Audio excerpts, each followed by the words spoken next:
Thank you for joining us for this evening's event. I'm Tina from Powell's Books in Portland, Oregon. Before we begin, I want to encourage you to check out our lineup of upcoming virtual events by visiting our website at powells.com. And if you don't already, please follow us on social media on Twitter, Instagram, Facebook, and YouTube. Tonight, we are thrilled to welcome Alafair Burke, Angie Kim, and Janelle Brown. Alafair Burke is a New York Times best-selling author whose most recent novels include The Better Sister, The Wife, and The Ex, which was nominated for the Edgar Award for Best Novel. She is also the co-author of the best-selling Under Suspicion series with Mary Higgins Clark. Burke currently serves as the president of Mystery Writers of America and is the first woman of color to be elected to that position. A former prosecutor, she now teaches criminal law and lives in Manhattan and East Hampton. In Burke's brand new novel, Find Me, the disappearance of a young woman leaves her best friend reeling and an NYPD homicide detective digging into her own past. Find Me is a twisty mystery about the power of female friendships, which she'll discuss tonight in conversation with authors Angie Kim and Janelle Brown. Angie Kim is a Korean immigrant, former trial lawyer, and debut author of the international bestseller and Edgar winner Miracle Creek, named a Best Book of the Year by Time, The Washington Post, and The Today Show, among others. Kim has written for Vogue, the New York Times Book Review, The Washington Post, Glamour, and numerous literary journals. Janelle Brown is the New York Times bestselling author of the novels Pretty Things, Watch Me Disappear, All We Ever Wanted Was Everything, and This Is Where We Live. Pretty Things is currently being adapted for television by Nicole Kidman's Blossom Films. Her latest, I'll Be You, will be published this April. We're looking forward to that. This evening's event will include an audience Q&A. Please use the Q&A button at the bottom of your screen if you would like to ask a question. As well, if someone has typed a question that you'd also like to know the answer to, please upvote that question by clicking the thumbs up button. Most importantly, please consider supporting Alafair and Powell's by purchasing a copy of her new book from us. A link to buy Find Me, along with a link to Angie and Janelle's books, will be shared in the chat a couple of times throughout the event. Alafair, Angie, Janelle, thank you so much. We are so thrilled to have you tonight. Have a great event. Thank you, Dita. Yay, thank you. Okay, thank you, Janelle and Angie, for doing this with me. We're so excited to do this. And okay, so we decided that we're going to start by bragging about you and your book a little bit, Alafair. This fabulous book. Woohoo! Okay, so there are so many awesome things that I could say, but I'm just going to read from other people's words. So Publishers Weekly, in a starred review, called it scintillating. While Hope and Lindsay's deep friendship takes center stage, Ellie's intelligence, insight, and lingering grief over her father will keep readers turning the pages. Appealing characters match the meticulous plotting. Burke reinforces her place in the top rank of suspense writers, which we, of course, totally agree with. Okay, Washington Post said the novel has a nice Hitchcockian feel to it as it glides from New Jersey to East Hampton to Wichita. I really love that, the Hitchcockian. Okay, and then finally, Criminal Element. I love this review so much. Find Me ranks among Alafair Burke's best. Stellar characterization and surprising twists abound, but it's the deft handling of topics such as dissociative fugue, still very much a mystery, which lends itself nicely to the genre.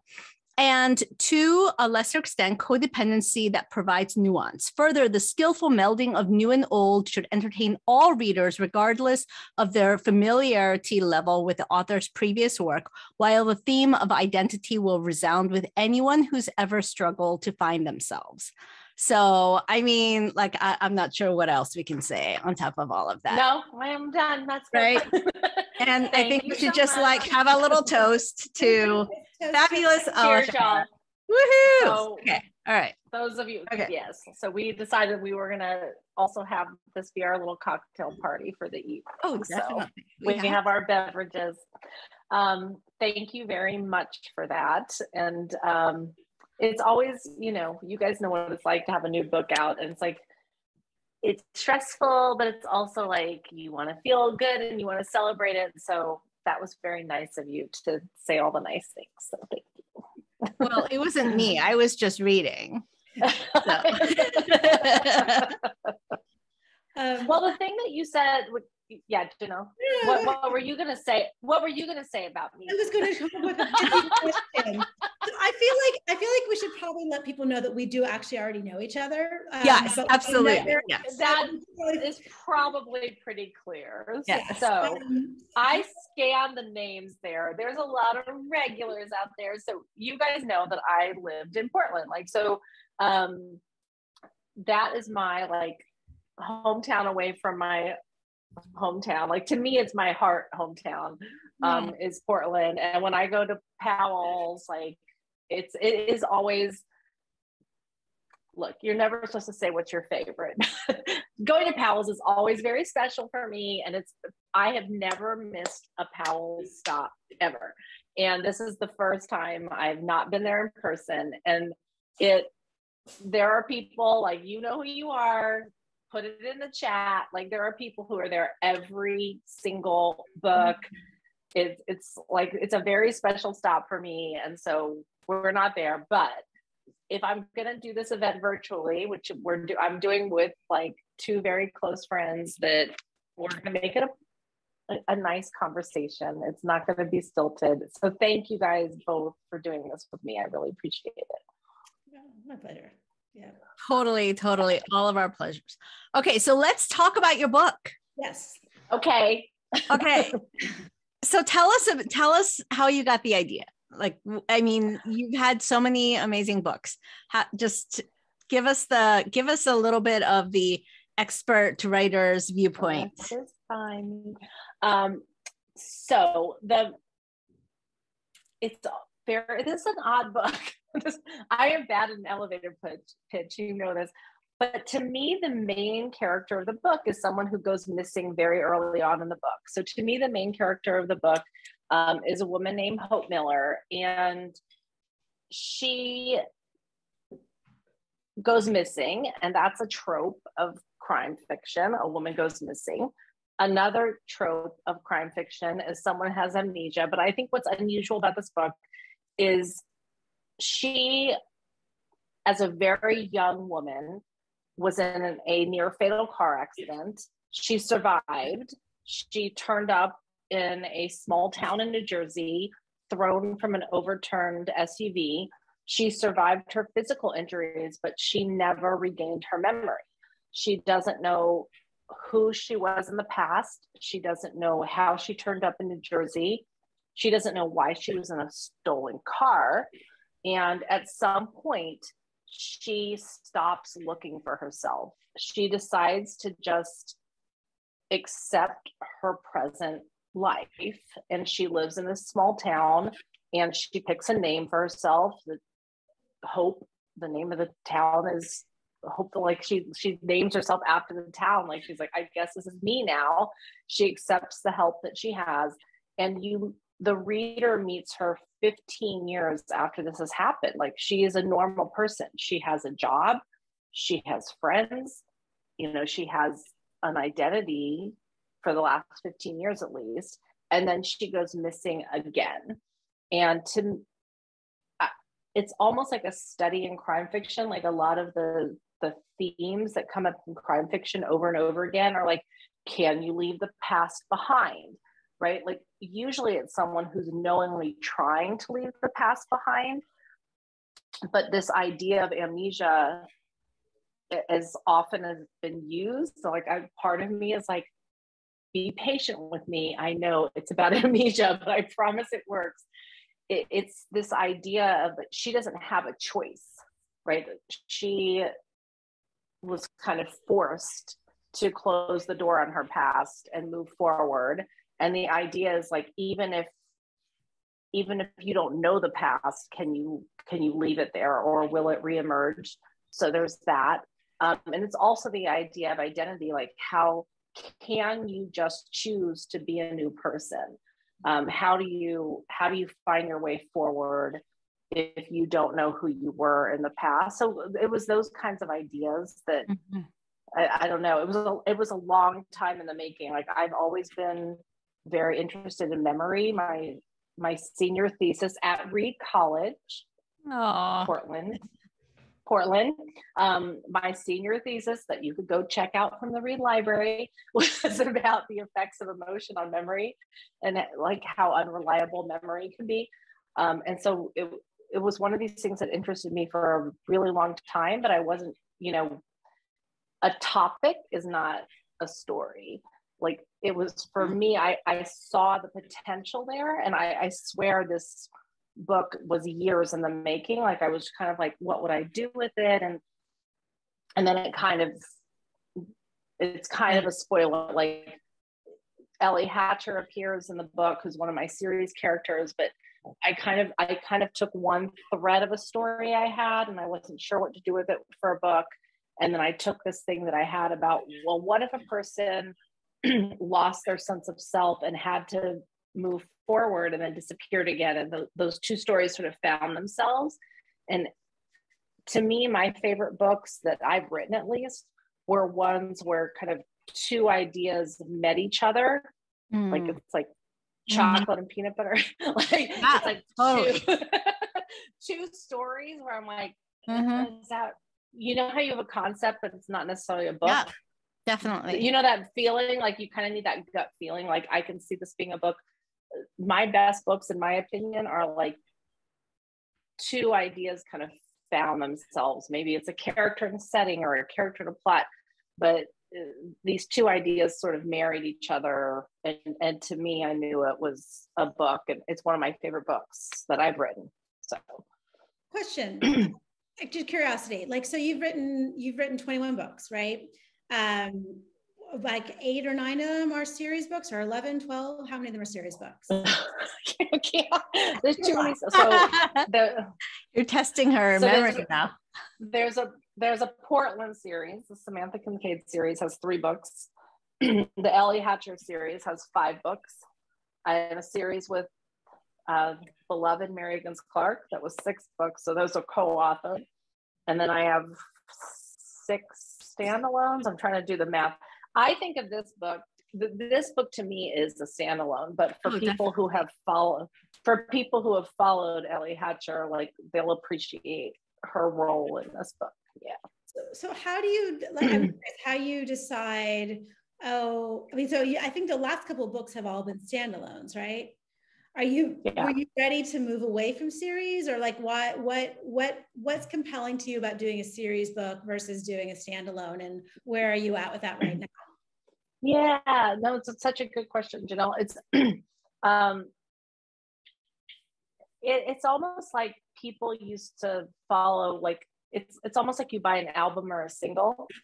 Like, if you compare it to the way we listen to music growing up, like, you have the hit of the summer versus there's that album, you'll listen to all 10 songs over and over and over again. And it just seems harder and harder to get people to follow a series character. And it honestly, it breaks my heart, because my favorite reading is series characters that I have followed for years and years and years. Like, Kinsey, like Sue Grafton's Kinsey Millhone, like, I would have followed her into the sun if she had been around long enough to keep writing those stories. The Bosch books, like, all of the series books that I read, I adore them, but it's harder and harder to make that work. Like, and I hate to be so pragmatic about it, but the reality is there's just not enough people who will follow a series character over and over and over again.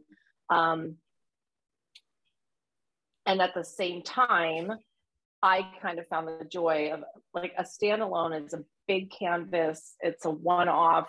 Like, you don't really, you can kind of do big things in one book without having to think about the progress of the characters, over a decade or more. So that's kind of why I really love this book, is that it is it's a twisty, fast moving standalone where you don't have to have an investment in any of the characters that is pre-existing. But if you happen to know who Ellie Hatcher is and pick this book up, like it's a very special Easter egg, I think, like waiting for you. I love it's Go ahead. It's a payoff to me. It's like, I do know that like there are, despite what people say, readers out there who love Ellie Hatcher and want to see more of her and Jess and Rogan and her whole world.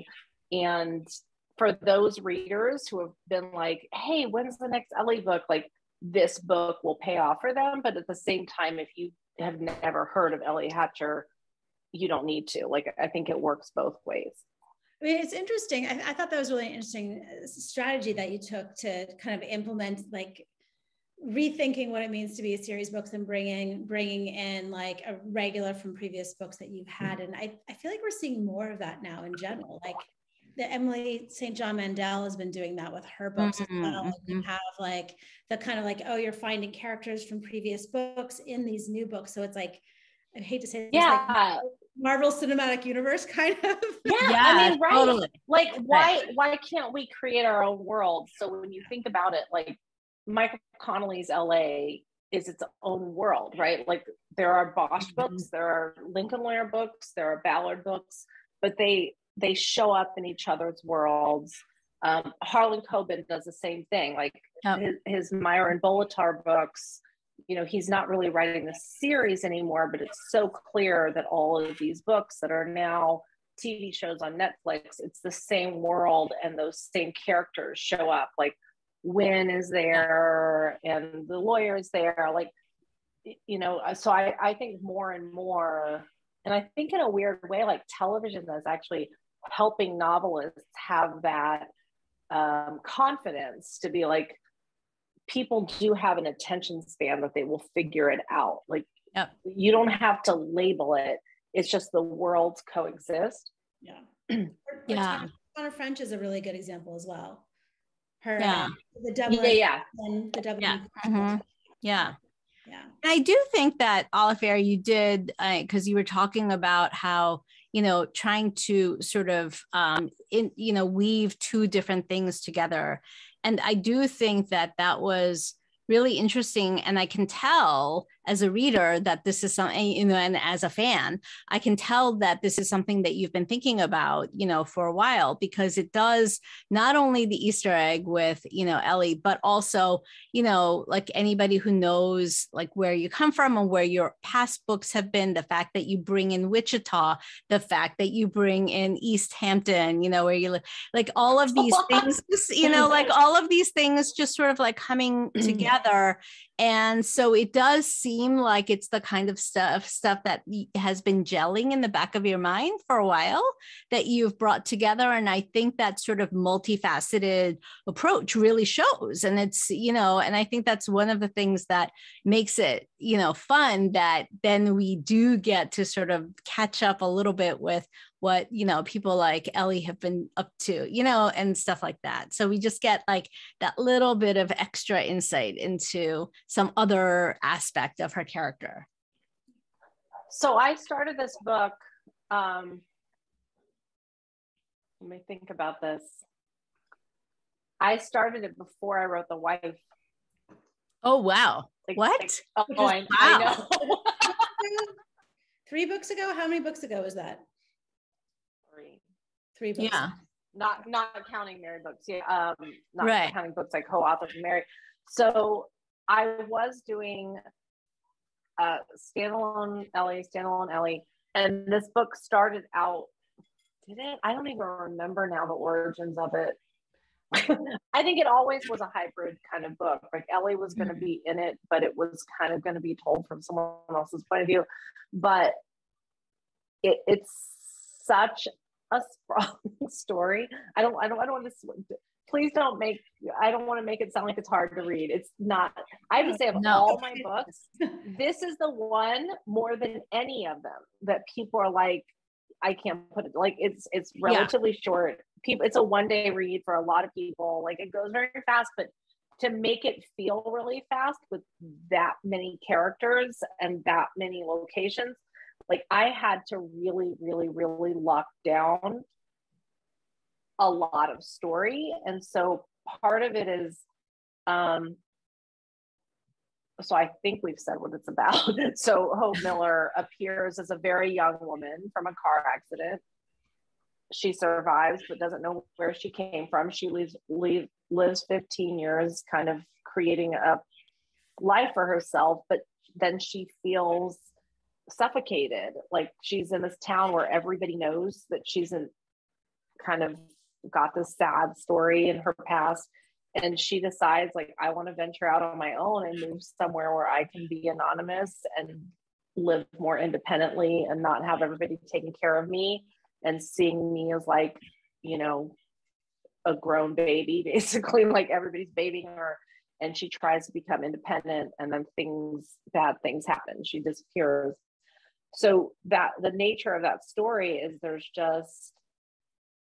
there's the timeline where she's missing and her best friend, Lindsay, is looking for her. There's the timeline of when she first appears, right? And has to struggle for an identity. And then there's this kind of unknown past of, like, who was she before this car accident? And Lindsay, as she's looking for Hope, has to struggle with, am I kind of betraying her to try to look into the past? Because at some point Hope decides, maybe it's better I don't know that. Like, I could have been a bad person, or I could have been in trouble, or I could have been in danger. Like, at some point she chooses to leave all that behind. And now Lindsay, looking for Hope, is kind of peeling off all the layers from that. So yeah, it was a lot of story to manage. So to write it, I really had to kind of nail all that down. How many books do you usually have going at a single time? Like, in terms of, like, I mean, not even like going, but just like the file of an idea. It's usually, I'm writing my current book, and then I'm kind of thinking in the very, like I was saying, like, I need to have this gut feeling of, like, it can't just be a concept or a character. Like, I needed to all gel. So I'm kind of trying to get the next thing to gel while I'm writing the other. And for the most part, that this one just took, I don't know, there's something like special about this one for me. Like, it was so sprawling, and yet I wanted it to be really tight. And so it just took me a little longer. And then I wrote the standalones while I was letting this one percolate. Alafair, did you know from, like, just a craft writing perspective, you know, with missing, and Janelle, you have a missing person novel too, and I'm writing one right now. It's, you know, it is kind of a, you know, it's one of those things that's fascinating, that you just can't, once you get an idea about a missing person, you know, it's really irresistible to not let it go, because you want to know what happened to the missing person yourself. You know, did you always know what happened, and or did you have to go, is that part of, like, what took so long, do you think, is that you sort of had it in the back of your mind and you needed that time to work all of that out? And also, on top of that, like, this whole really fascinating thing about, you know, amnesia. Like, I can't even imagine, what would you do if you woke up somewhere, you know? I know. Well, I think that's why it's so weird.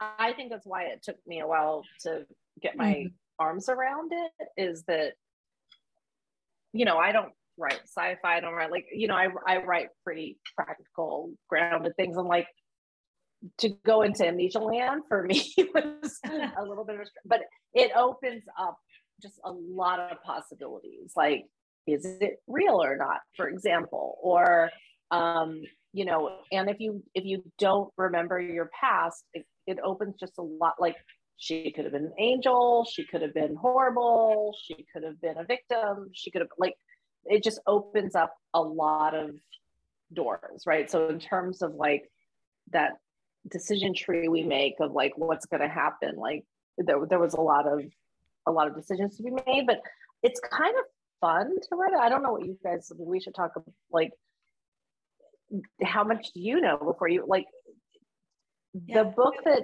for me, like my book, The Wife, was such an epiphany. I started writing that book. The only thing I knew her backstory all along. I knew that, for people who have not read The Wife, it's a woman whose kind of semi-famous husband gets accused of sexual abuse, and she doesn't know whether he did it or not.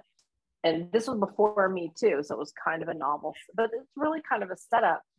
But when I started writing it, I didn't know what exactly he would be accused of, like just how bad it would be. Like, would be like the whiff of impropriety, or would he be like Harvey Weinstein, like, or Bill Cosby? Like, how bad was it going to be? I didn't know if he did it or not. I didn't know if he would get convicted or not. I didn't know if she would stay with him or not. And then, like, it dawned on me, like, oh, well, she wouldn't know any of that either. And I was like, the minute I realized, like, oh, she doesn't know any of that either, so all this right from her point of view, like, and it kind of flowed. So sometimes it's kind of fun to be the writer who doesn't know what's gonna happen. What do you guys do? Do you guys? Yeah, Janelle, did you planned out? Did you know for Watch Me Disappear? No, I mean, I started Watch Me Disappear, you know, which is a book about for those of you who haven't read it, is a book about a grieving father and daughter who, like, a year earlier, their mother/wife had gone off for a hike in the mountains and, like, never came back. And they found her boot and they found her cell phone, and they thought everyone was presumed dead. And then a year later, they're like, start to suspect that maybe she wasn't dead after all, for a number of reasons that I won't get into. But yeah, so I started the book and I was like, I really had no idea what I was doing. I had this premise, I had this image, I had this character about this grieving daughter who was having visions, and that's it. And so I really discovered it along the way. And for me, that was really an interesting experience writing that book, because it gave me this sense of freedom of, like, oh, I don't have to have a massive plot arc. Yeah. Mapped out before I start writing. I can truly just start writing, get into it, get into the characters, get into the world, and then start to realize what it is, because you do have the freedom to go back and change everything. You don't have to commit to the thing you put on the page. And there is something fun and exciting about learning it as your characters learn it. Like you said, Alafair, like you're there with them figuring it out.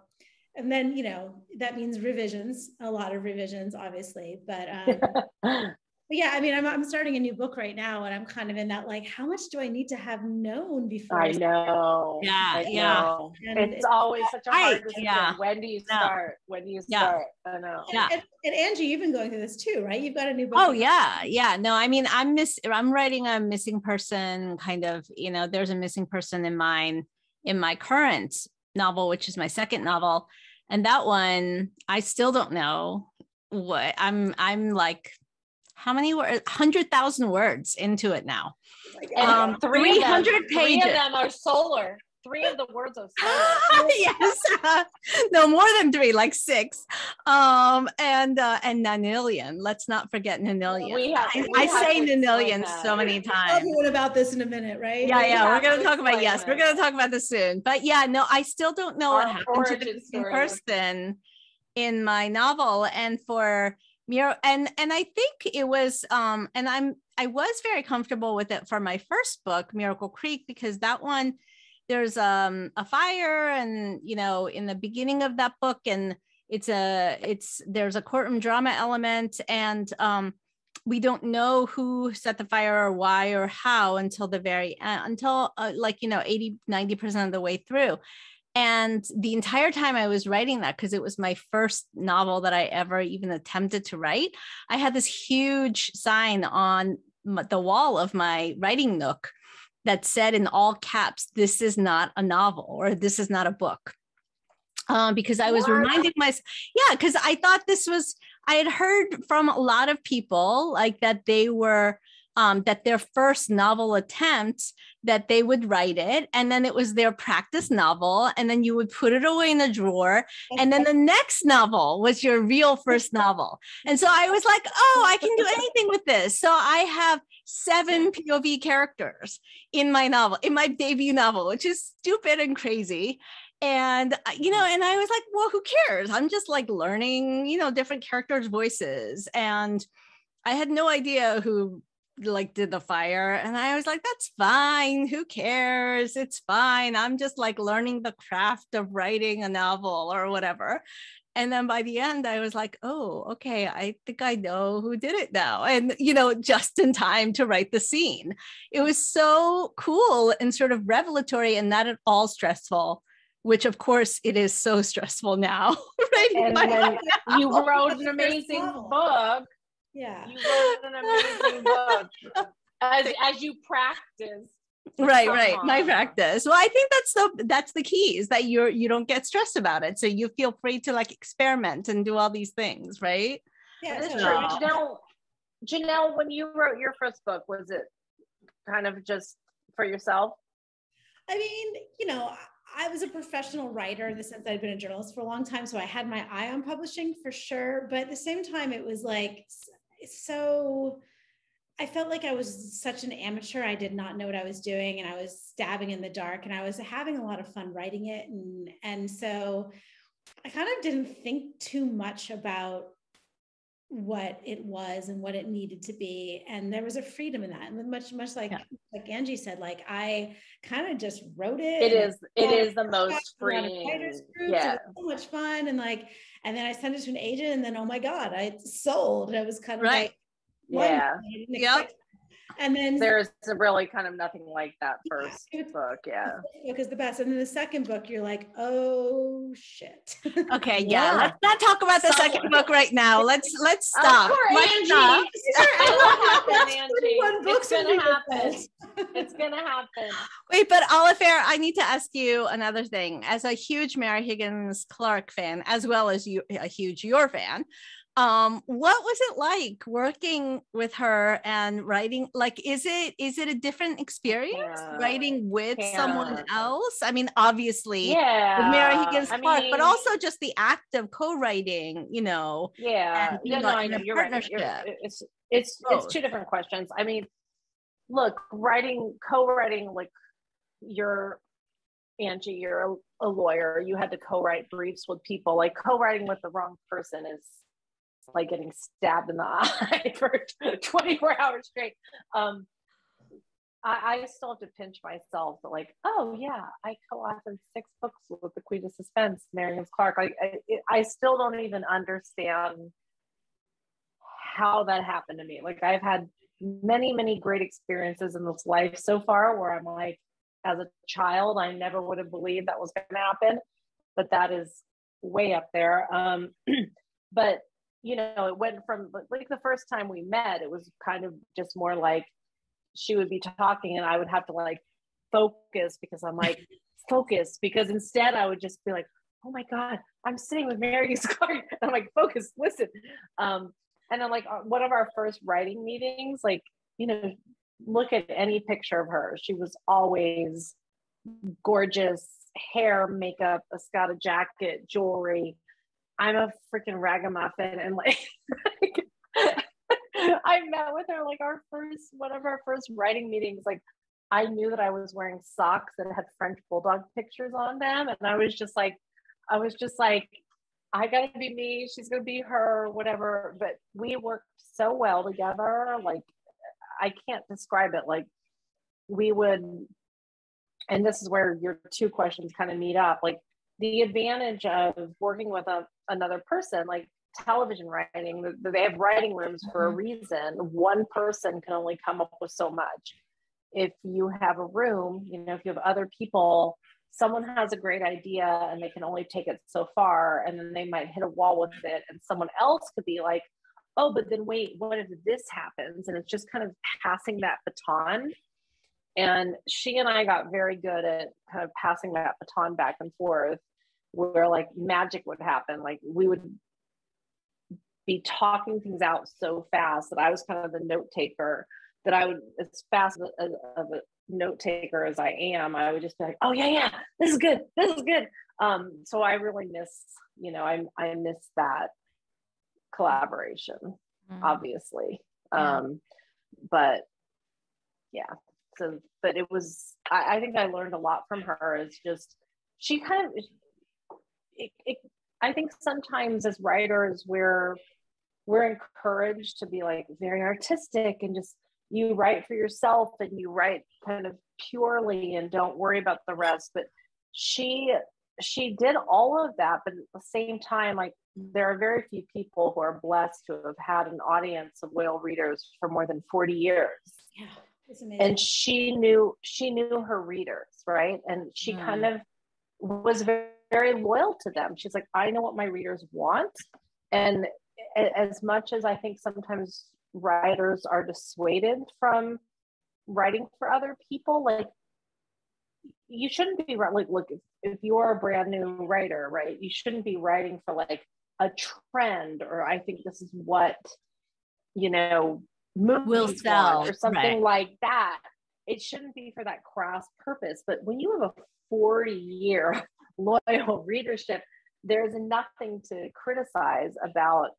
I know what my readers want, and that's what motivates me. And I think she had a very special relationship with them. And, to the extent we did events together, to watch her with her readers, like, was magical. It was very inspiring of the loyalty that was there. And like, her books would be long sold out. Like, we would do a festival together where the books are donated. Frankly, she's not making any money from this. It's all donated to the library or some charitable cause, but her books would be all sold out. She was in her 80s, and she would stay in the heat, like in the East Hampton library event is under a tent. It's quite warm. And her books were all sold out. And my husband went over and offered to take her back, drive her somewhere where she wouldn't have to sit in the heat or whatever. She's like, no, she's like, there are still people here who want to meet me and take selfies. And she sat there for hours, so there's something to be learned from that. Anyway, I went on too long.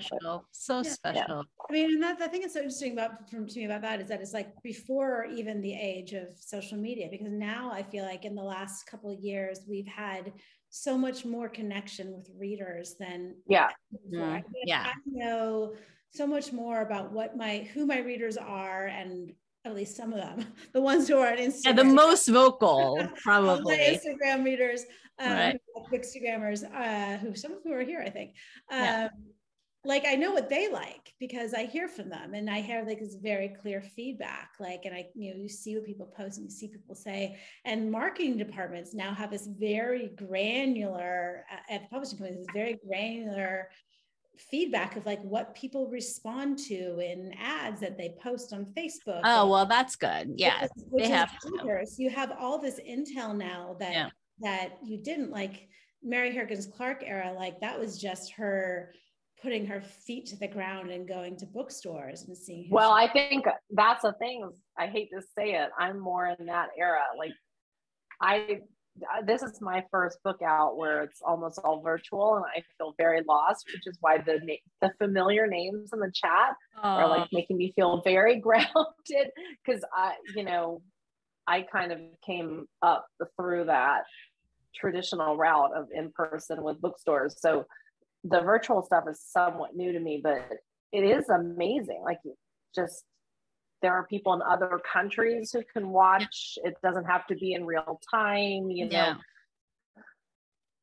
I mean, it opens up a lot of potential, but it doesn't quite replace No, I don't think it ever can. And also, like, just, like the graciousness that, and the generosity that she showed you and all of her readers, like, I think that carries through so much in person also. And it shows that, you have such a huge following with Powell's too. So I'm so glad that we're doing this.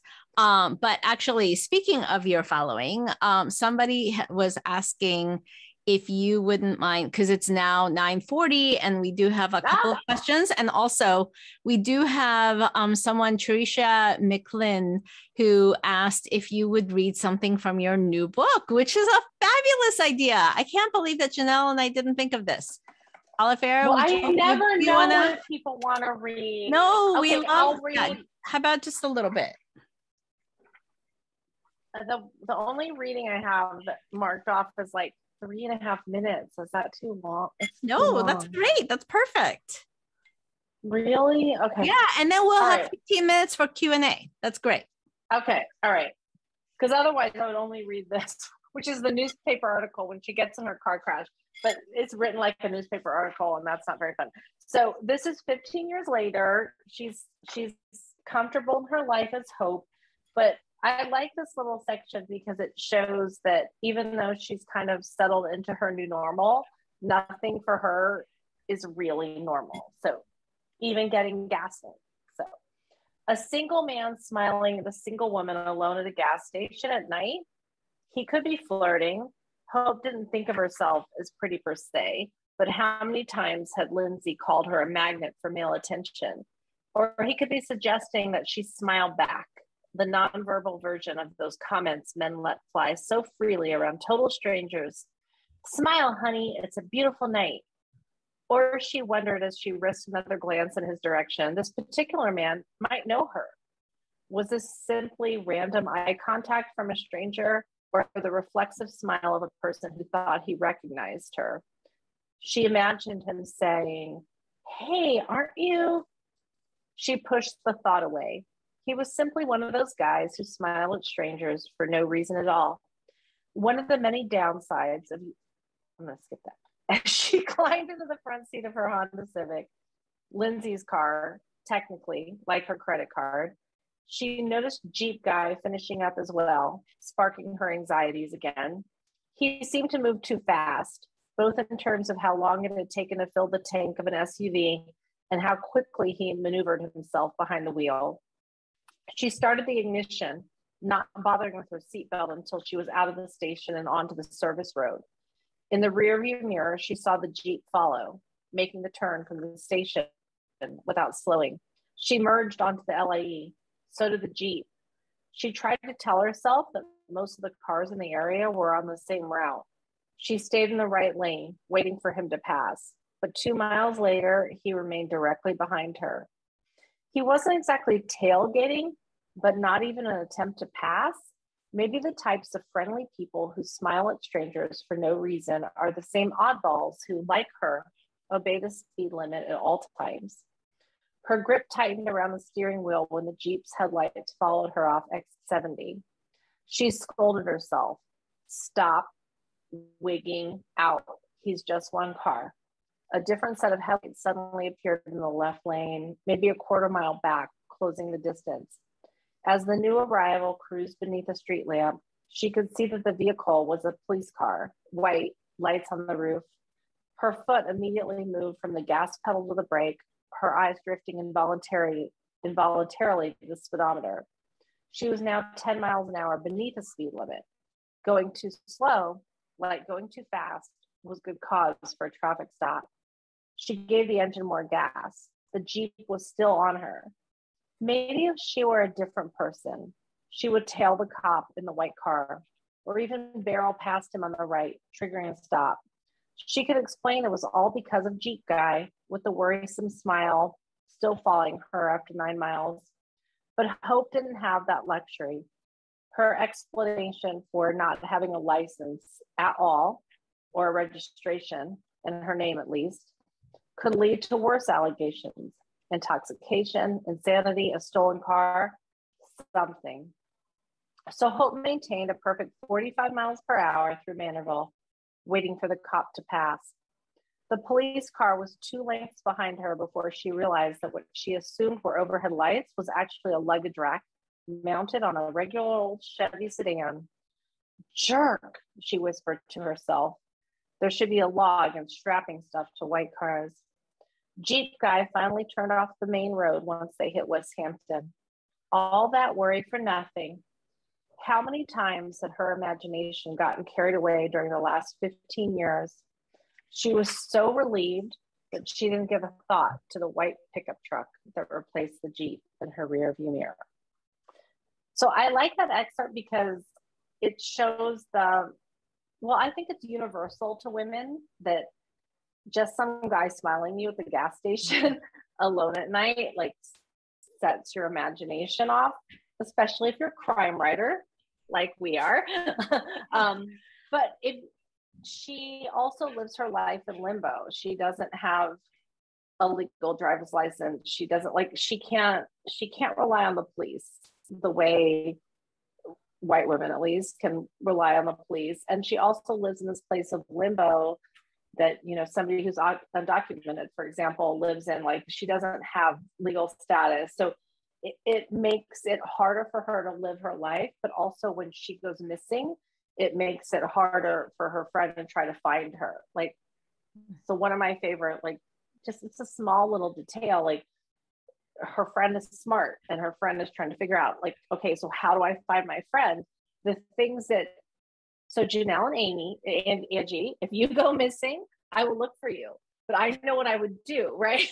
I would look to see where your credit cards were used. I would put things on your driver's license, but she can't do that because she doesn't have those things. Like, Lindsay can't do that because Hope doesn't have a driver's license. She doesn't have credit cards. So at some point, Lindsay's like, okay, the car that she drives is actually in my name. I can report my car stolen.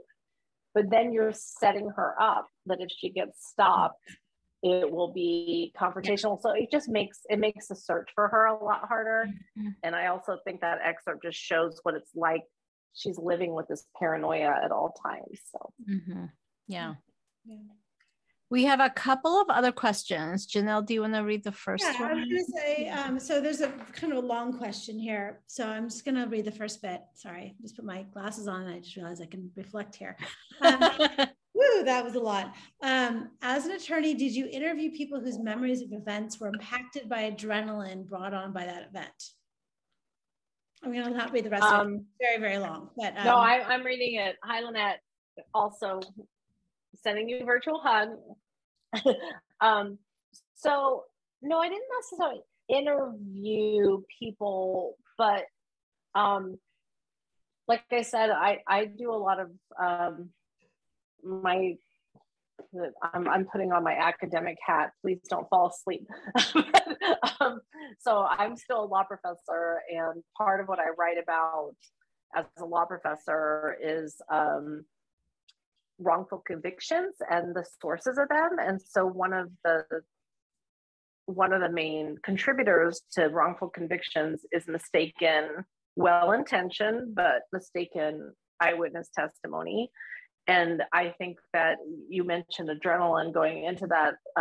My senior thesis was about the effects of emotion on memory. I was like 21 years old and I was already interested in that.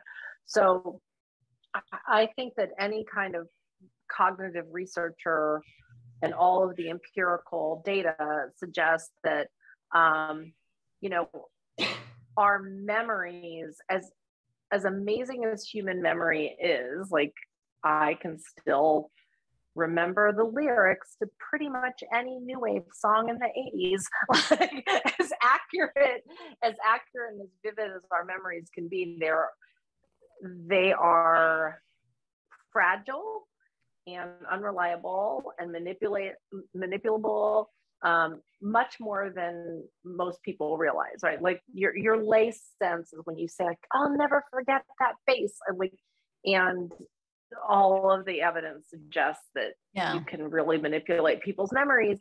And it's not just random, it's not random error. Like, it's skewed by certain factors. So you tend to remember things better if they correlate with what you believe, right? Like,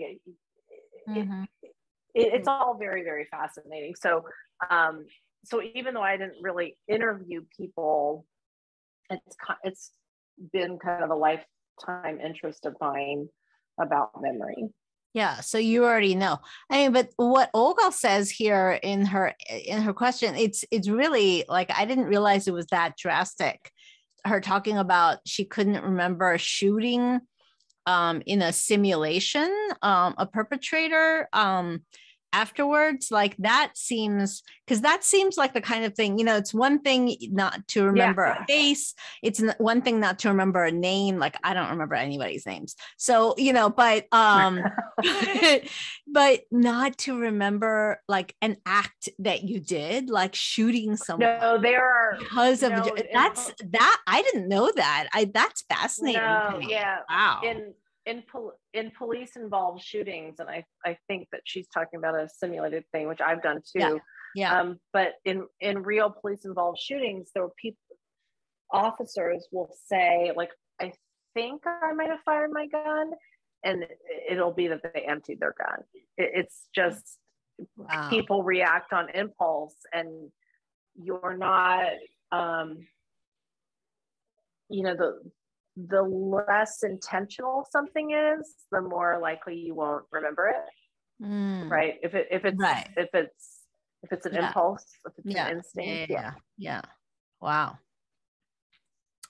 There's another question. Janelle, do you want to? Oh, sure. Alafair, given your history with and love of Portland, do you think you might consider revisiting the Samantha Kincaid character in a future novel or continuation of the series? I know, I would really like to. So Samantha Kincaid was the protagonist of my first 3 books, who works at the Portland DA's office, which is where I used to work.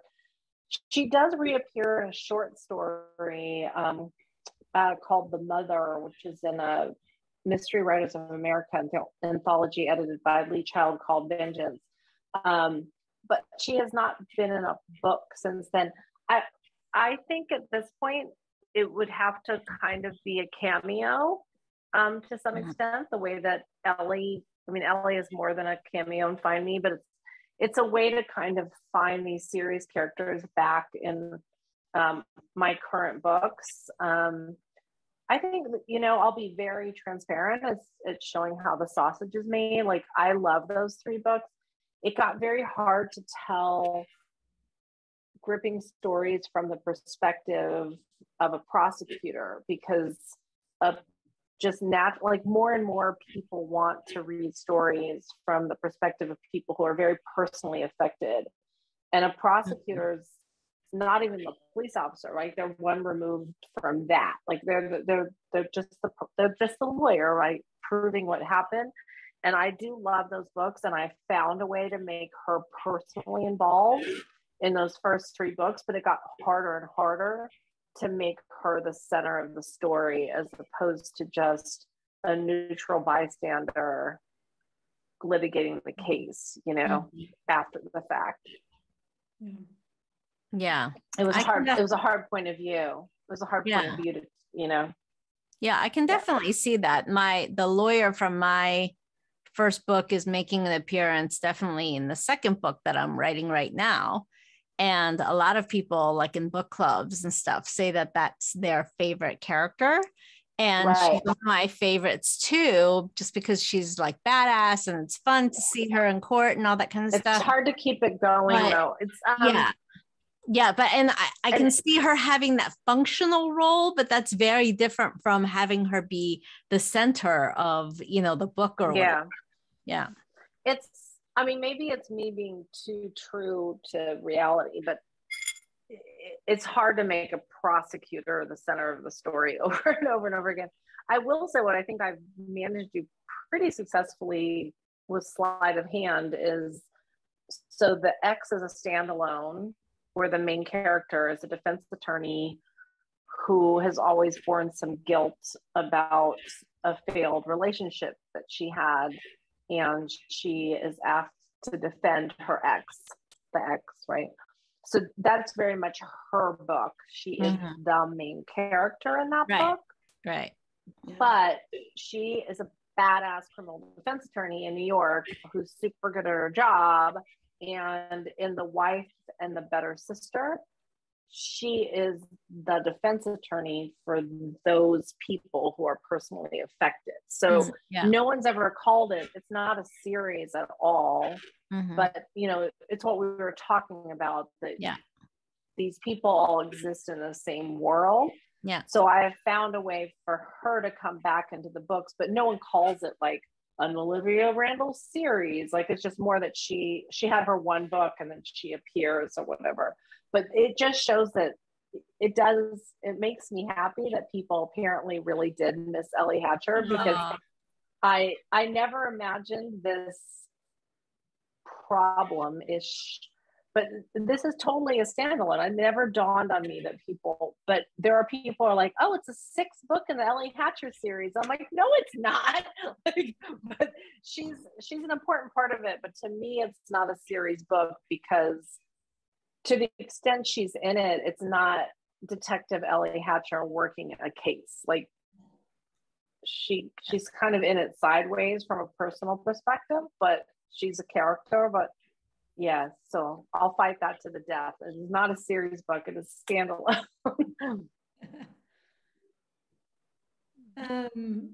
It's 7:00. Oops. Time. Thank you guys so much for doing this with me. Yes, thank you. Did we get through all the questions and everything? We got through all the we did. Yes, it was so wonderful to have the 3 of you here tonight. And thank you to everyone who tuned in to listen to this engaging conversation.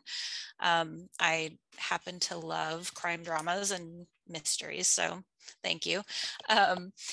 And don't forget to head over to powells.com so you can buy Alafair, Angie, and Janelle's books this evening. Also, I popped a link in the chat for our YouTube channel. This should be up sometime tomorrow or later this week. Yeah, so you can watch again, you can share with your friends. And we have loved having you all here tonight. Thank you so much.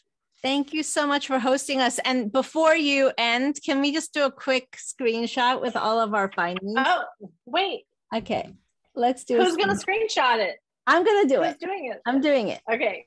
You're so great. Okay. Yay. Angie's always the one who remembers to do all the things. No, I don't. Thank you. All right, well, thank you so much. Good night, everyone. Bye.